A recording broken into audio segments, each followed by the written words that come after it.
नमस्कार दोस्तों। आइए हम अध्ययन करते हैं प्रकाश। प्रकाश क्या है? प्रकाश क्या होता है? देखिए, प्रकाश एक प्रकार की ऊर्जा है जो हमारे दृष्टि ज्ञान को जागृत करता है। प्रकाश क्या है? एक प्रकार की ऊर्जा है जो हमारे दृष्टि ज्ञान को जागृत करता है। प्रकाश की सहायता से हम वस्तुओं को देख पाते हैं। यदि प्रकाश न होता तो क्या होता? यदि प्रकाश न होता तो हम एक अंधे की भांति बने रहते। जिस प्रकार एक अंधा रहता है वैसे हम लोग भी रहते हैं। लेकिन ध्यान दीजिएगा, प्रकाश क्या होता है बता दिए। एक बात ध्यान दीजिए भैया कि प्रकाश एक सीधी रेखा में चलता है। हम लोग कह सकते हैं अगर प्रकाश ना होता ना, हम एक अंधी भांति बने रहते और प्रकाश की सहायता से ही पौधों का विकास होता है। प्रकाश की सहायता से ही पौधे प्रकाश संश्लेषण करते हैं। अन्यथा अगर प्रकाश संश्लेषण जब करते हैं तो समझ लीजिए वो अपना भोजन बनाएंगे और फल फ्रूट देते हैं, जिसकी वजह से हम लोग वही अनाज पैदा होता है और अनाज पे जब पैदा होगा तो हम लोग अनाज खाते हैं और वृद्धि करते हैं। आइए उसके बारे में हम लोग और विस्तार से जानकारी लेते हैं। प्रकाश को हम बता दिए थे, पुनः सुन लीजिएगा। प्रकाश एक प्रकार की ऊर्जा है जो हमारे दृष्टि ज्ञान को जागृत करता है। अब बात करेंगे प्रकाश के लक्षण के बारे में। प्रकाश के लक्षण के बारे में क्या होता है? प्रकाश के लक्षण या फिर प्रकाश के गुण क्या होता है? चलिए बात करेंगे। प्रकाश के गुण में हम लोग कर सकते हैं। पहला, प्रकाश सीधी रेखा में चलता है। प्रकाश सीधी रेखा में चलता है।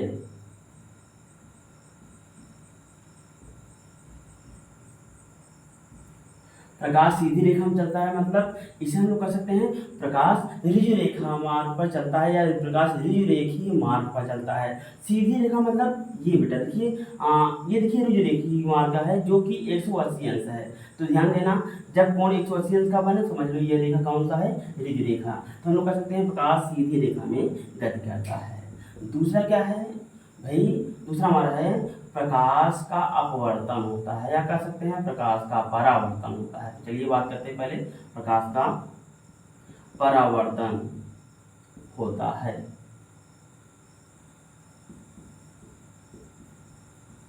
अच्छा, प्रकाश का परावर्तन क्या होता है उसको थोड़ा समझ लेंगे।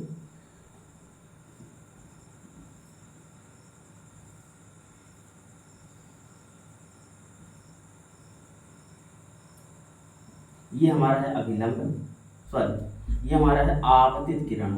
आपतित किरण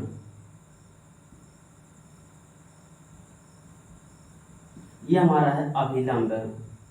अभिलंब ये हमारा है परावर्तित किरण।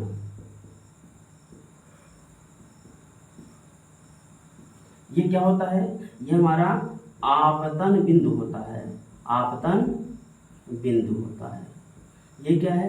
ये हमारा पालीदार तल है। अच्छा, पालिश किसका होता है? लाल ऑक्साइड का या फिर पोटेशियम ऑक्साइड का पेंट होता है। ठीक है, अब ध्यान देना ये क्या है? ये हमारा आपतन कोण आई है। ये क्या है? परावर्तन कोण आर है। चलिए हम बात करते हैं, बात करेंगे हम लोग प्रकाश का परावर्तन क्या होता है। देखिए, जब प्रकाश की किरणें एक माध्यम से चलकर दूसरे माध्यम में किसी पालीदार या चिकने तल से टकराता है, टकराकर पुनः पहले माध्यम में वापस लौट जाता है, इस क्रिया को प्रकाश का परावर्तन कहते हैं।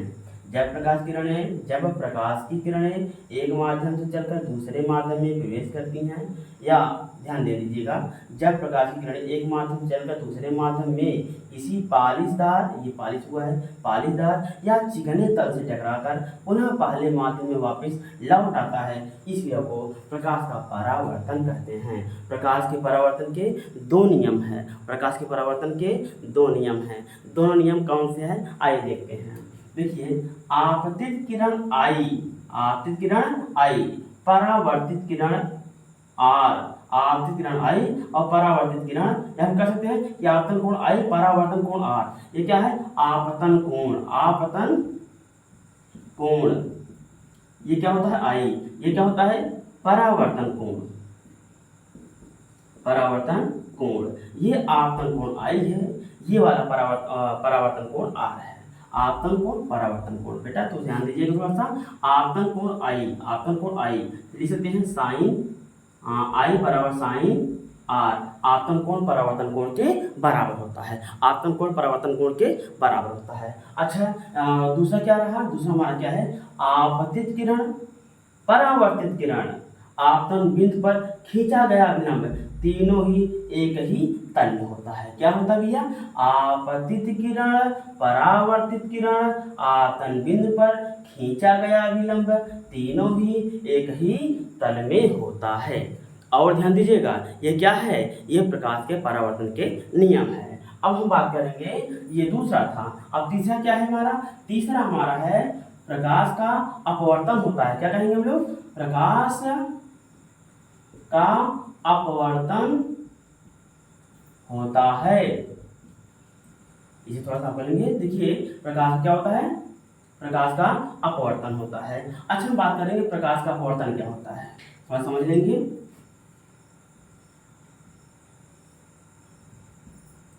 देखिए ये हमारा है आपतित किरण, क्या है, आपतित किरण, ये क्या है, ये हमारा है अभिलंब, ये क्या है, ये हमारा है पृथक्कारी तल। पृथक्कारी तल क्या होता है, जहां से किरणें पृथक हो जाती हैं, अलग हो जाती हैं, ये पृथक्कारी तल होता है। ठीक, हम लोग इस बिंदु को आपतन बिंदु कह सकते हैं। ठीक, और ध्यान दीजिएगा ये कौन सी रेखा है, ये वाली, ये वाली है, ये हो गई हमारी आपतित किरण, ये हो गई हमारी अपवर्तित किरण। क्या हो गई, ठीक है। देखिए हमारा क्या है, ये हमारा आपतन कोण है, ये क्या है, अपवर्तन कोण है, ये क्या है हमारा अपवर्तित किरण है। थोड़ा समझिए थोड़ा सा, ये क्या है ध्यान दीजिएगा, पहले इसको हमने क्या बोला था, प्रकाश का अपवर्तन होता है, इसको थोड़ा हम समझ लेंगे। देखिए जब प्रकाश की किरणें एक माध्यम से चलकर दूसरे माध्यम में प्रवेश करती है, एक माध्यम से चलकर दूसरे माध्यम क्या करती है, प्रवेश करती है, तो प्रवेश करने के बाद अभिलंब की तरफ झुक जाती है। क्या करती है, अभिलंब की तरफ झुक जाती है, इस क्रिया को हम लोग प्रकाश का अपवर्तन कहते हैं। फिर दोबारा सुन लीजिएगा, जब प्रकाश की किरणें एक माध्यम से चलकर दूसरे माध्यम में प्रवेश करती है, जब प्रकाश की किरणें एक माध्यम से चलकर दूसरे माध्यम में प्रवेश करती है, तो प्रवेश करने के बाद क्या करती है, प्रवेश करने के बाद अभिलंब की तरफ थोड़ा सा झुक जाती है, इस क्रिया को हम लोग कहते हैं प्रकाश का अपवर्तन। एक बात ध्यान दीजिएगा, यहाँ पर आप लोग कहीं प्रकाश की किरणें थोड़ा झुक जाती हैं या फिर कह सकते हैं विचलित हो जाती हैं, दोनों बात एक ही चीज है। ठीक है, ध्यान देना, ये क्या है, ये हमारा आपतन कोण है, ये क्या है, ये हमारा अपवर्तन कोण है। ध्यान दीजिएगा ये कौन सी रेखा है, ये हमारी आपतित किरण है, ये कौन सी रेखा है, ये हमारी अपवर्तित किरण है। ये ध्यान देना, आपतित किरण, ये क्या है अपवर्तित किरण, ये क्या है हमारी आपतित किरण, ये क्या है अपवर्तित किरण। तो यहाँ पर एक पॉइंट हमारा मिला है सिग्मा एम या फिर डेल्टा एम। क्या है चीज, ध्यान दीजिए, इसे हम कहेंगे विचलन कोण। क्या कहेंगे, विचलन कोण। हमारा क्या है डेल्टा, डेल एम का भी कर सकते हैं। ये हमारा क्या है, पुनः बता देते हैं, ये हमारा है पृथक्कारी तल। क्या है, पृथक्कारी तल, जहां किरणें पृथक होती हैं। ठीक, अब ध्यान देना, एक होता है M1, एक होता है M2, इसे हम लोग कह सकते हैं हम विरल, इसे कहते हैं सघन। अच्छा विरल क्या होता है और सघन क्या होता है, विरल होता है हमारा दूर दूर कर सकते हैं कि बहुत उसमें, यानी कि दूर दूर हम लोग लिख सकते हैं, क्या कर सकते हैं, दूर दूर। अच्छा सघन क्या होता है, सघन हमारा होता है पास पास। पास पास का अर्थ क्या होता है, पास पास का मतलब होता है एकदम घना। क्या होता है, घना, ये घना ना होना। जैसे हमारा गेहूं का बीज देखिए, जब हम लोग खेतों में बोते हैं तो बोने के बाद जब अंकुरित हो जाता है, थोड़े से बड़े हो जाते हैं, उस समय क्या होता है हमारा गेहूं घना होता है। और जो हम लोग धान लगाते हैं लगभग 8 अंगुल या 1 बीते की दूरी पर रहता है, वह हमारा क्या होता है, दूर दूर होता है। इस हिसाब से हमारा ये विरल और सघन हो गया। अब हम बात करते हैं आगे कि प्रकाश हमारा जो प्रकृति में मिलता है वह किन रूपों में मिलता है, या फिर हम लोग कह सकते हैं प्रकाश के स्रोत क्या हैं। आइए बात करते हैं प्रकाश के स्रोत क्या होते हैं। देखिए प्रकाश हमारे होते हैं दो, कह सकते हैं प्रकाश स्रोत क्या है। जिनसे प्रकाश उत्पन्न होता है प्रकाश स्रोत कहलाते हैं। जिनसे प्रकाश उत्पन्न होता है प्रकाश स्रोत कहलाता है। ध्यान दीजिएगा, ये दो होते हैं, एक तो होता है दीप्त, दूसरा क्या होता है अदीप्त। पहला क्या है दीप्त, दूसरा क्या है अदीप्त। इनसे पहले आपको हम ये बता दें हमारा अपवर्तन का नियम क्या होता है, उसे हम थोड़ा छोड़ दिए थे। आइए बात कर लेते हैं अपवर्तन का नियम। पहले देखिए, अपवर्तन का जो नियम होता है वह क्या होता है, आपतित किरण अपवर्तित किरण, आपतित किरण अपवर्तित किरण, आपतन बिंदु पर खींचा गया अभिलंब तीनों ही एक ही तल में होते हैं, दूसरे तल में नहीं जाते। आपतित किरण अपवर्तित किरण, आपतन बिंदु पर खींचा गया अभिलंब, आपतन बिंदु पर खींचा गया अभिलंब तीनों ही एक ही तल में होते हैं। एक बात। दूसरा क्या है, दूसरा हमारा है आपतन कोण I और अपवर्तन कोण R का अनुपात एक नियतांक होता है। इसे हम लोग लिख सकते हैं n sin I बटे sin R। इसे हम लोग स्नेल का नियम भी कहते हैं, इसे हम स्नेल का नियम भी कहते हैं। ध्यान देना। अब हमारी इसी पर हम टॉपिक पर पुनः आना चाहेंगे। हमारा दीप्त क्या होता है और अदीप्त क्या होता है। दीप्त क्या है, ध्यान दीजिएगा, वे वस्तुएं जो प्रकाश का उत्सर्जन स्वयं करती हैं दीप्त वस्तुएं कहलाती हैं। वे वस्तुएं जो प्रकाश का उत्सर्जन स्वयं करती हैं दीप्त वस्तुएं कहलाती हैं। दीप्त वस्तुएं जैसे क्या हैं, हमारे सूर्य क्या है, दीप्त है, यह प्राकृतिक है।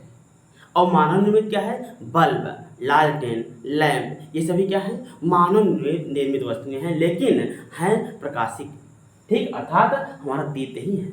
अच्छा, अदीप्त क्या होता है, वे वस्तुएं जिनसे प्रकाश का उत्सर्जन नहीं होता अदीप्त वस्तुएं कहलाती हैं। जैसे लकड़ी हमारा क्या है, अदीप्त वस्तुएं हैं। चंद्रमा क्या है, हमारा अदीप्त वस्तुएं हैं। ठीक है, ये हमारा हो गया दीप्त और अदीप्त। आगे वाला क्लास हम आपका अगले दिन लेंगे। तब तक के लिए आप सभी लोगों से नमस्कार।